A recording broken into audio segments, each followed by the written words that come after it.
Les aventuriers d'HubSpot by 1 minute 30 avec Gabriel Dabichouevel. Je suis ravi de vous accueillir pour ce nouvel épisode des aventuriers d'HubSpot et je le fais avec Frédéric Canvet que je connais depuis longtemps. On va parler de ton livre Adapter son business dans un monde en déconsommation. On va parler de comment le marketing permet cette adaptation-là et en particulier comment le CRM le permet. Mais avant cela, je vous souhaite encore une fois la bienvenue dans les aventuriers d'HubSpot, le podcast qui vous emmène dans un voyage passionnant à la découverte du monde du CRM. Je suis Gabriel Dabichouevel, votre guide pour cette aventure et fondateur d'1 minute 30, partenaire HubSpot des entreprises ambitieuses. Notre mission est simple, être à vos côtés à chaque étape de votre projet, vous aider à dépasser les objectifs de votre investissement. HubSpot. Salut Frédéric, comment ça va?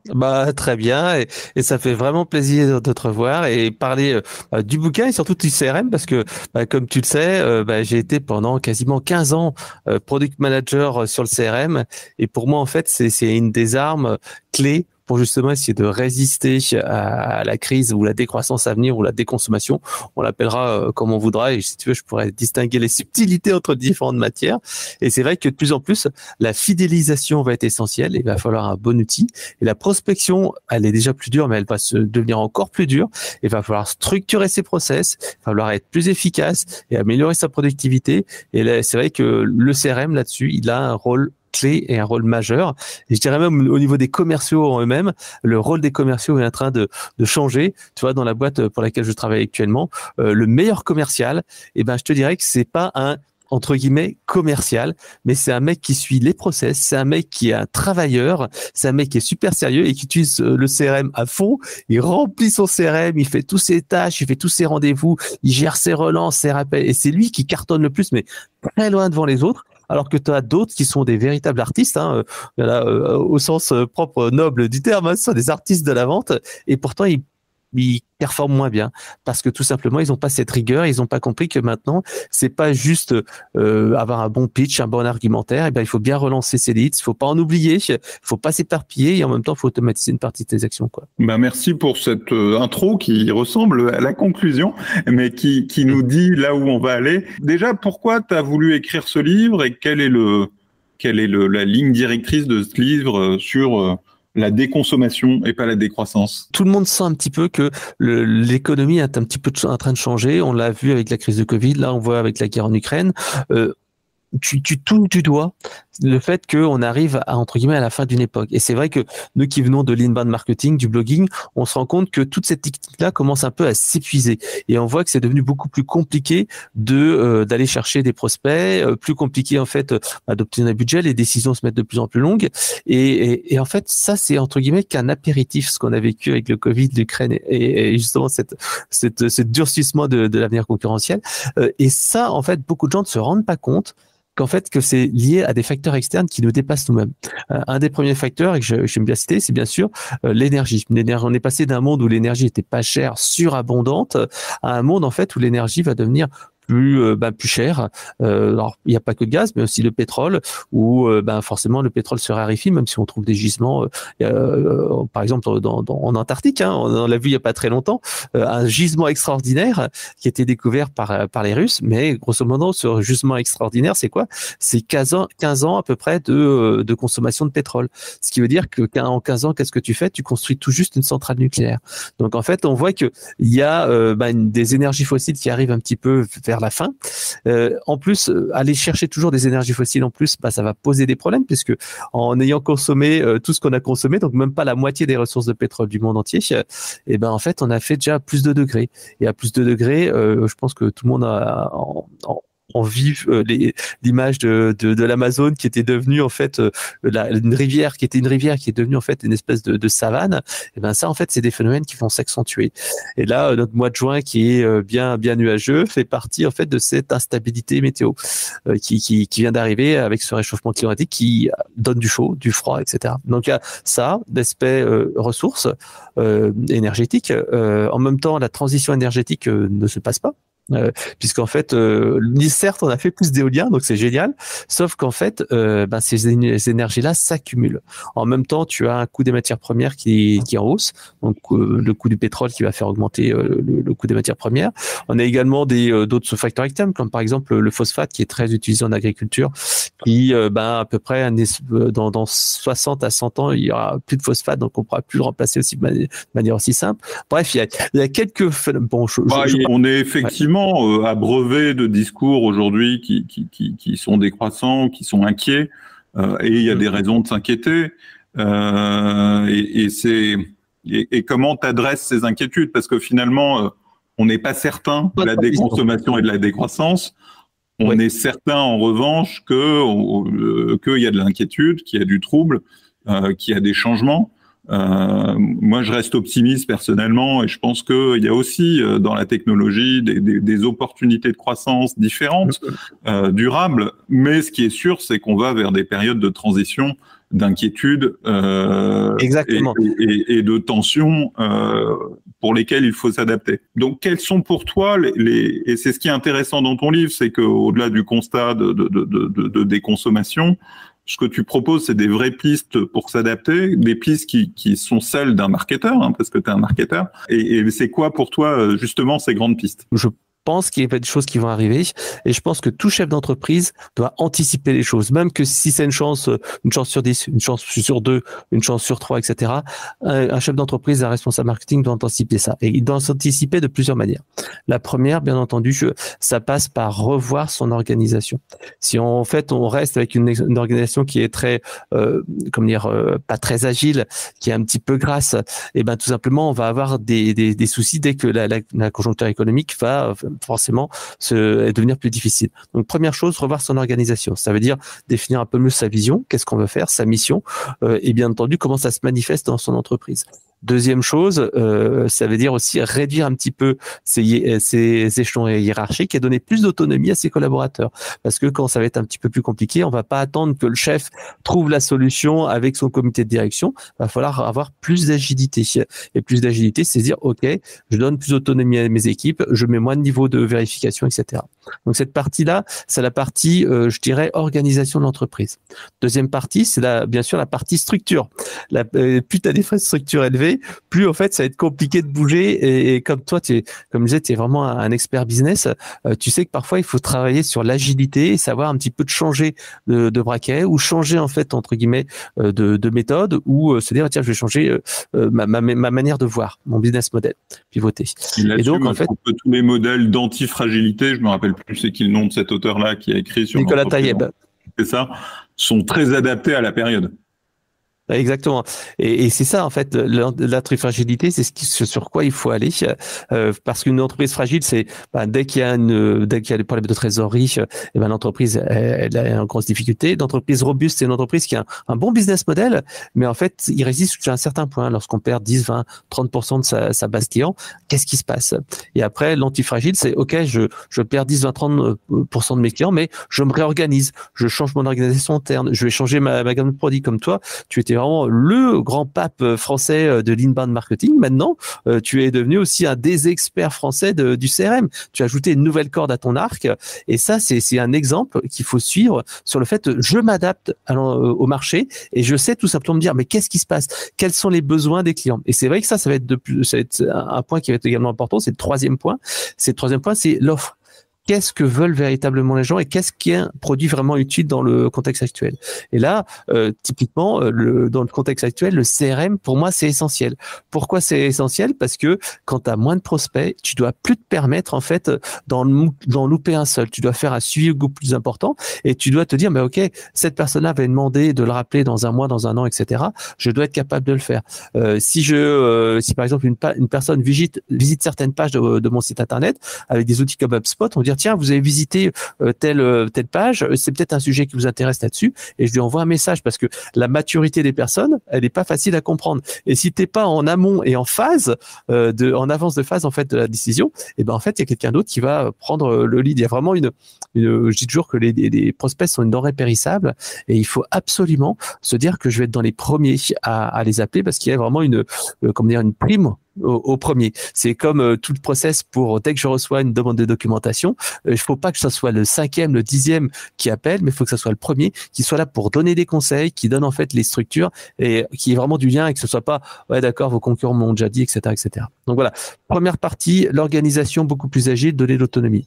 Deuxième partie bien sûr revoir ses offres et savoir en fait les adapter au contexte et se dire comment je suis un peu plus proche de mes clients et retrouver cette importance rapport qualité-prix besoin qui évolue. On l'a vu pendant le Covid.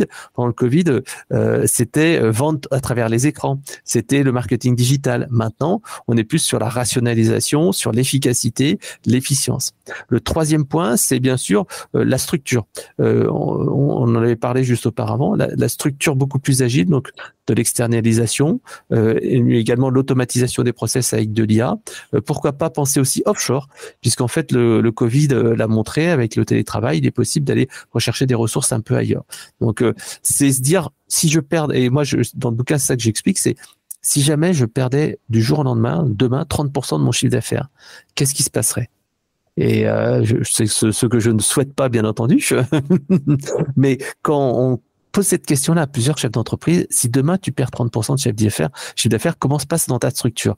Qu'est-ce que tu pourrais anticiper dès maintenant? Et c'est vrai que là, j'ai échangé il y a pas longtemps avec justement un entrepreneur qui était dans ce domaine-là, il avait une start-up, et il me disait, ah non, mais 30%, mais je suis pas capable de tenir. Moi, j'ai tel pourcentage de cash que je dois sortir tous les mois. Et je dis, bah attends, réfléchis un peu. Et on a pris un petit peu ses principaux postes de charge, et on lui a dit, mais si tu externalisais ça auprès d'une société, ça deviendrait d'une charge fixe à une charge variable. Et donc, on a travaillé comme ça sur quelques petits points. Et c'est vrai qu'il a dit, bah tiens, mais est-ce que ça, j'en ai vraiment besoin? Et parfois, on a trouvé des solutions un petit peu plus efficientes, un peu plus efficaces. Et au lieu d'avoir plusieurs outils, tu peux en avoir un seul. Par exemple, toi, HubSpot que tu connais très bien, ils ont la totale dans un seul outil. Tu as à la fois le CRM, tu as la partie marketing, tu as la partie email, tu as la partie CMS. Et parfois, tu dis, mais au lieu de gérer et m'éparpiller avec plusieurs outils, il faut mieux que tu n'en aies qu'un seul. Je te rejoins et j'allais aller justement sur le sujet de l'IA. Quand j'ai réfléchi à notre positionnement chez 1 minute 30 en sentant que le marché du marketing, l'inbound marketing, l'acquisition au sens large était en train de s'épuiser un peu, de devenir de plus en plus concurrentiel, j'ai fait le choix du CRM parce que pour moi, c'est un actif de l'entreprise qui te permet d'être plus agile, plus antifragile, de résister peut-être dans des situations de déconsommation, mais aussi de te préparer à l'IA et d'aller aborder l'IA. Le fait de concentrer la donnée au même endroit, d'avoir une vision complète sur sa donnée, ça permet de prendre de l'avance sur l'arrivée de l'IA et l'utilisation de l'IA. Arrivée de l'IA qui se fait d'ailleurs directement dans le CRM avec HubSpot qui a déployé son nouveau Content Hub et qui déploie des solutions IA basées sur la data. Mais pour que l'IA marche et qu'elle soit différenciante, il faut la nourrir en data et en data propriétaire et pas uniquement la data qui a nourri les IA généralistes. Et le CRM est l'outil pour se préparer à ça. Et je pense qu'on parlait de changements, il y a les gros changements liés au climat, liés à la fin de l'énergie, comme tu l'as évoqué, mais il y a aussi des changements liés à la géopolitique et des changements liés à l'arrivée de l'IA dans nos process. Et je pense vraiment que le CRM a cette capacité à être une étape pour se préparer à cette arrivée. En fait, nous on le voit, l'IA a plusieurs impacts. Le premier impact, en fait, c'est la partie gain de productivité du point de vue front office, c'est-à-dire du point de vue des clients finaux ou des prospects. Et tu vois, avec Spot aussi, tu l'as, c'est le fameux chatbot qui est là pour t'aider à qualifier les prospects et surtout ne pas laisser partir quand ils sont sur ton site internet. Tac, ton chatbot il permet de répondre. Et bien entendu, après tu fais une escalade vers un agent ou tu fais tout simplement un email qui va pouvoir être retracé et traité en offline s'il faut. Donc cet aspect 24/24. Donc ça c'est vraiment important. On le voit également par exemple pour des callbots où quand tu reçois un appel, il est capable d'en traiter. Donc cet aspect productivité du côté des clients avec ce 24/7. Tu as ensuite l'aspect productivité côté utilisateur et interne à l'entreprise. Et là nous on le voit beaucoup. La grosse tendance en fait, c'est véritablement le chatbot à usage interne. Et on le voit en fait pour aider les agents et les conseillers à être plus efficaces et surtout les nouveaux. Là tu vois, j'étais au CX Paris là pas plus tard que hier. Et c'est vrai qu'on a rencontré pas mal de personnes et on va dire qu'un tiers des projets IA, c'était des projets IA pour aider les agents et les conseillers à être plus efficaces. C'est-à-dire qu'on leur pose une question, il y a plein de bases de connaissances, il y a plein de FAQ, etc. Et bien tout simplement, ils posent la question et le chatbot va permettre de donner un résumé qui est lisible et qu'on peut éventuellement lire quand on est au téléphone. Ça permet aussi d'avoir des articles de référence, etc. Ça permet aussi également de faire du résumé de conversation, des réponses d'email. Tout ça, ça améliore en fait la productivité des équipes, leur permet d'être plus efficaces et efficients. Et après, tu as l'autre partie analyse des données et ça, en fait, je trouve pour moi c'est un gros changement puisqu'en fait jusqu'à présent tu avais tes tableaux de bord un petit peu statiques, etc. Désormais en fait nous on le voit avec l'IA générative, tu peux tout simplement faire des requêtes en langage naturel. Qui sont les clients qui ont été intéressés par tel produit, qui n'a pas tel produit et qui aurait tel produit. Et ça en fait ça donne la main aux commerciaux pour mener leurs propres petites opérations, même au marketing. C'est beaucoup plus simple pour nous de faire ce genre d'opération-là. Et on a un cas client intéressant, c'est le cas de Hublot, qui est en fait une boîte qui est dans le domaine de l'immobilier. Et c'est vrai qu'ils vendent en fait un logiciel qui permet d'aider les propriétaires à louer leur appartement. Et donc, en fait, ils ont ce chatbot en IA génératif qui permet donc de prendre des demandes. Et grosso modo, le simple fait d'avoir une page avec, sur leur page web, le petit chatbot qui s'affiche, fait que c'est beaucoup plus intéressant pour les personnes de contacter le chatbot. Ils ont noté qu'ils ont 7 fois plus de personnes qui sont contactées pour une demande de démo avec le chatbot qu'avec la page contact. Donc, il y a vraiment cette efficacité-là. Et ça, c'est un premier point. Le deuxième point, donc, c'est cet aspect langage naturel. Si je veux savoir quels sont mes locataires qui me doivent de l'argent ou pas, est-ce que je dois telle chose, etc., en langage naturel qui est complémentaire du reporting classique. Le but, c'est pas de remplacer, mais c'est vraiment cet aspect complémentarité du logiciel classique. Donc voilà, le chatbot, chatbot à usage interne, la partie reporting, et bien entendu après si tu fais du content marketing, c'est aussi hyper intéressant. Toujours pour Hublot, ce qu'ils ont fait, c'est que tout simplement ils aident les gens à faire leur propre annonce pour louer leurs biens. C'est-à-dire que tu as un petit moteur qui te fait des super annonces. Et c'est vrai que il nous disait les gens hyper innovant en 2016 avec Guy Hockey et Syllabs à faire à alimenter par de la roborédaction, ça s'appelait pas de l'IA à l'époque, et c'était pas de l'IA, c'était vraiment plus des scénarios d'écriture, à alimenter 400 blogs par jour, les 400 blogs de Guy Hockey, avec de la roborédaction. Donc, mais là, ouais. Pour rédiger les annonces et pour rédiger des articles de blog sur la base de scénarios communs déclinés par Vier. Ouais, mais donc c'est assez rigolo parce que on part de la déconsommation, il y a une réalité de risque de déconsommation et en même temps il y a l'IA qui est arrivée et qui aussi, ça peut être à la fois très négatif et très positif, mais sur le côté très positif, si on est optimiste, peut être aussi une situation de nouvelle abondance parce que à travers l'IA, à travers les automatismes, à travers la robotique, on peut imaginer de multiplier les sources d'énergie renouvelables. On peut imaginer des armées de robots et d'automates et d'IA qui travaillent à notre place et nous retrouver dans une situation de nouvelle croissance. Alors ça pose plein de questions sur qu'est-ce qu'on va faire de notre appétit intellectuel de notre temps. Mais on voit qu'on est à la croisée de chemins et de plein de chemins et que ton livre répond et donne des clés pour s'adapter en tant que chef d'entreprise. Ça, je pense que c'est important, quoi qu'il arrive, et de s'adapter à cette situation de choc important qu'on va vivre, que ce soit par la planète, que ce soit par l'IA, ou socialement, ou socialement, compte tenu de la période dans laquelle on vit. Et c'est en cela que j'ai trouvé ton approche hyper intéressante et que je vous recommande vraiment de lire ce livre que je remets à l'écran, Adapter son business dans un monde en déconsommation. L'IA est à la fois quelque chose de très positif parce que ça permet d'être plus productif, d'aller chercher des solutions qu'on n'a pas. En même temps, c'est aussi une menace puisqu'en fait, plus tu as des solutions technologiques, plus tu es sensible. Et c'est pour ça, dans la démarche antifragile, tu dois aussi penser low-tech. Et nous, un excellent exemple, tu vois, c'est qu'on a mis en place des callbots chez certains de nos clients. Et donc, le callbot, c'est quelque chose de super efficace. On met 3 à 6 mois pour mettre en place un super callbot. Mais parfois, on s'est dit, mais non, on va mettre plutôt un SVI visuel qui est tout simplement un SMS qui renvoie vers une page web, qui coûte 10 fois moins cher, qui se met en place en 2 semaines au lieu de 3 à 6 mois. Et finalement, ça fait le job pour quasiment tout. Donc parfois, on se dit, faut peut-être pas chercher high-tech, mais parfois, faut chercher plutôt low-tech.